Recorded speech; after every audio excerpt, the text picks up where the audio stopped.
Так, кеш жарық қыздар, қалайсыздар? Жағдайларыңыз қалай?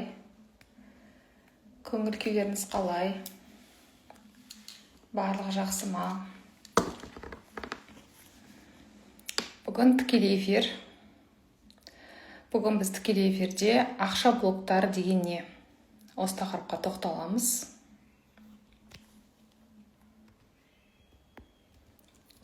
Ақша блоктары деген не?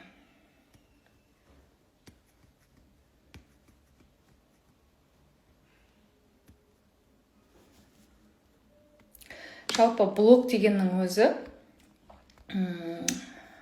жалпы блок деген не? Ақша деген не? Ақша деген көп жерде біз энергия деп естиміз, бірақ ол энергия, ненің энергиясы, ол қайдан шығатын энергия, ол туралы ешкім айтпайды. Бірақ ақша энергия деп қояды. Бірақ ашып, ар жағын түсіндіріп ешкім айтпайды. Ақша деген ол біздің ішімізден шығатын шығармашылық энергиямыз. Яғни біздің қолымыздан біз пісіреміз, біз тоқимыз, біз үйретеміз, біз айтамыз, біз билейміз, біз ән айтамыз, оның барлығы шығармашылық.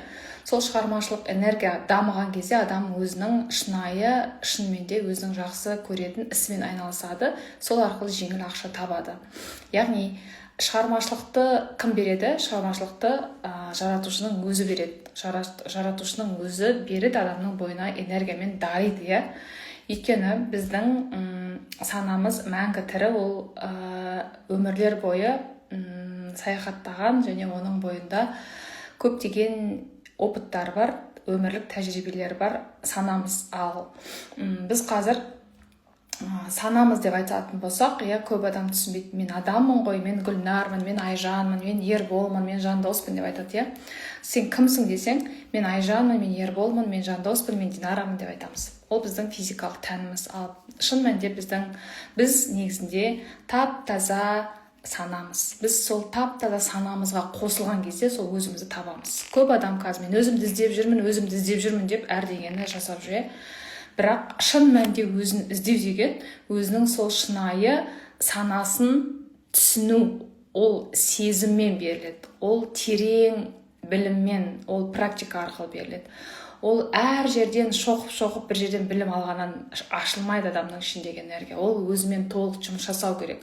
Адам өзін табу үшін өзін қазбалап ашу керек.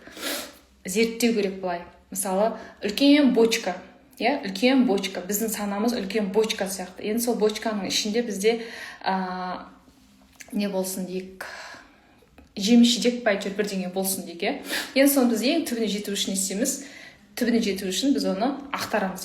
Тура сол сияқты. Керегін алып, керек емесін тастап, барлығын ақтарамыз ғой, сорттаймыз. Тура өзімізді іздеу, сол бочканың түбіне жеткенге дейінгі сондай әрекет. Мен сіздерге жай түсіндіріп жатырмын, түсінікті болсын деп. Өзіңді іздеу деген сол өзіңді қазбалау, өзіңді зерттеу. Енді, яғни біз өзімізді солай түсінеміз да, енді шығармашылық энергия арқылы біз ақшаны қалай табамыз. Енді ақша деген ол үлкен бір кәдімгідей тақырып, үлкен тақырып, бірақ бүгін мен сіздерге, өйткені мен бұны не үшін шығып айтып жатырмын, өйткені мен өткенде реклама жүріп тұрған кезде көп тыңдармандармен, көп қарапайым өзіміздің халықпен, сол кезде мен білейін дедім, жалпы халықтың деңгейі қай жерде, жалпы халықтар адамның проблемалары неде? Көп адамдарда не проблема бар? Сол кезде барлық адамда проблема, адамдар өзін іздемейді. Бірінші проблема, адам өзін іздеп жүрген жоқ. Екінші проблема, адамда менде ақша жоқ дейді.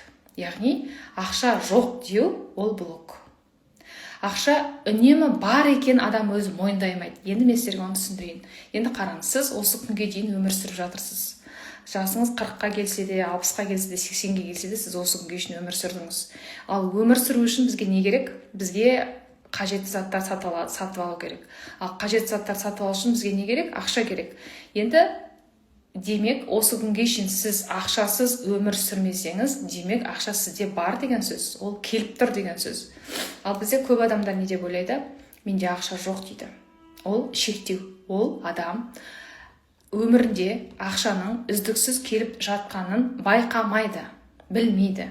Өйткені оның түпкі санасында ақша жоқ деген ұстаным бар. Демек, ол бала кезінде ме, анасынан естіді ма, жоқ өзінің өміріндегі тәжірибесінен алынды ма, сол ұстанымды ол жаттап алды. Қатты ақшадан қысылған кезде жаттап алды, немесе бала кезінде ата-анасынан үйреніп алды. Ата-анасынан немесе ақша жоқ деген, көп деген отказдар алды. Сондықтан оның миында ақша жоқ деген ұстаным бар. Шын мәнінде ақша бар. Ол оны көрмей тұр, плюсті көрмей тұр, тек қана оның санасы жатталып қалған минустық энергия, яғни дефицит энергия бар.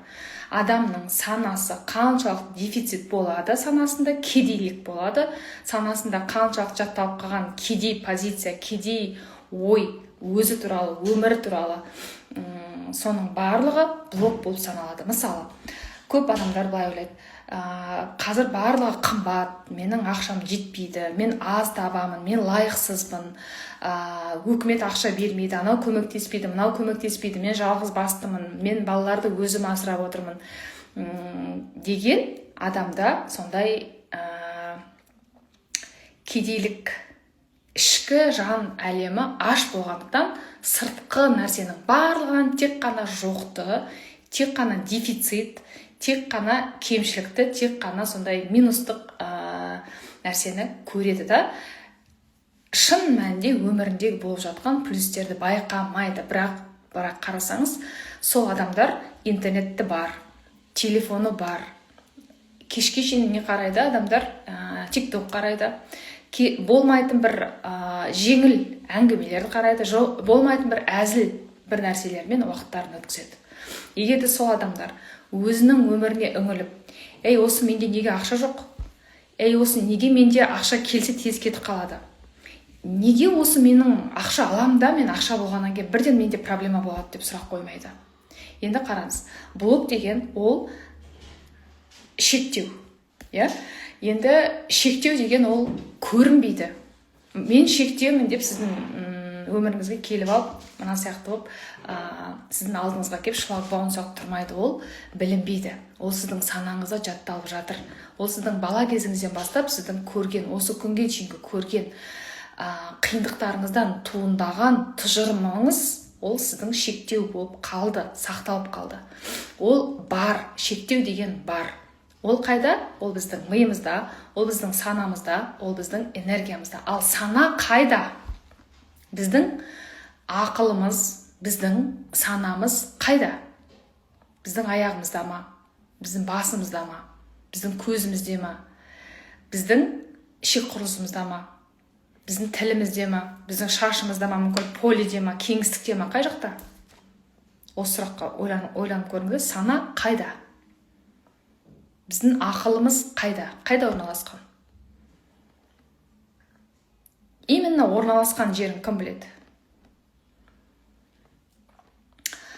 Оны өзімен өте терең жұмыс жасаған адам біледі, түсінеді. Ол өзін зерттеген адам түсінеді. Айналасына тек қана материалдық нәрсеге болып жатқан, тек қана көзге көрінетін нәрсені ғана байқап жүрген адам сананың қай жақта екенін білмейді, түсінбейді. Әйтеуір жүреді, күнделікті тамақ істейді, кір жуады, ыдыс жуады, болды, өмірі соны өтіп жатыр. Ал біз сананы дамытуға келгендіктен, біз барлық өмірдің саласын бірге қамтуымыз керек. Барлығын бірге алып жүруіміз керек. Bir жағын жасағанда бір жағы ақсап жатпау керек.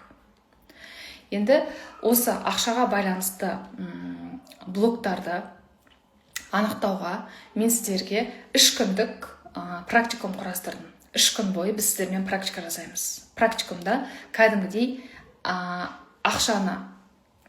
ақшаның блоктарын анықтаймыз. Ол сіздің бала кезіңізде келді ма? Ата-анаңыздан келді ма? Мүмкін анаңыздың құрсағында жатқанда пайда болды ма? Ең алғашқы сіздің ақшаның сізге келіп, тез кетіп қалуын, ақша сіз үшін қауіп қатер әкелетінін түсінесіз. Мысалы, менің өзімнің өмірімде мынандай болған. Көп ақша тапқан кездерде менің өміріме бір кездейсоқ проблемалар көбейіп кетеді. Ол нені білдіреді? Оның ар жағында, бұл ситуацияның ар жағында, мен оны зерттеген өзімнен,